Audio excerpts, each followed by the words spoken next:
does China have to go? How much more repression? How big a trade deficit and loss of jobs for the American worker? And how much more dangerous proliferation has to exist before members of this House of Representatives will say, I will not endorse the status quo?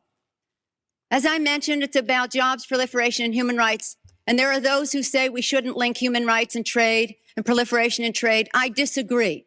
But if we just want to take up this issue on the basis of economics alone, indeed, China should not receive most favored nation status for several reasons that I'd like to go into now.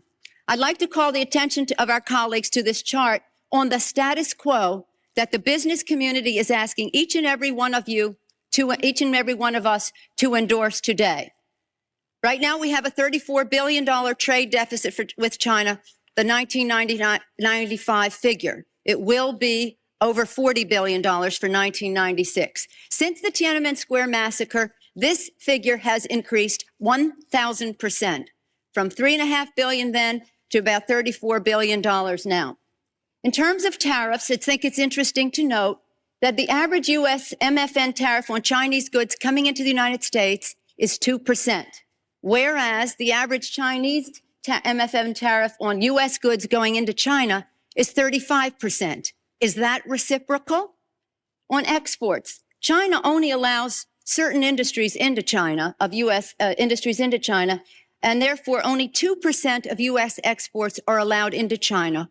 On the other hand, the U.S. allows China to flood our markets with a third of their exports, and that'll probably go over 40%. And it's limitless because we have not placed any restriction. In terms of jobs, this is the biggest and cruelest hoax of all. Not only do we not have market access, not only do they have prohibitive tariffs, not only are our exports not let in very specifically, but China benefits with at least 10 million jobs from U.S.-China trade. The president, in his statement requesting this special waiver, said that China trade supports 170,000 jobs in the United States, 170,000 jobs, whereas our imports from China support 10 million jobs at least. Fact is that U.S.-China trade is a job loser. And one of the reasons that it is because well, first let me just make another point, and that is that our colleagues on the other side of this issue will say the trade with China, exports to China have increased 3 times in the last 10 years. They have.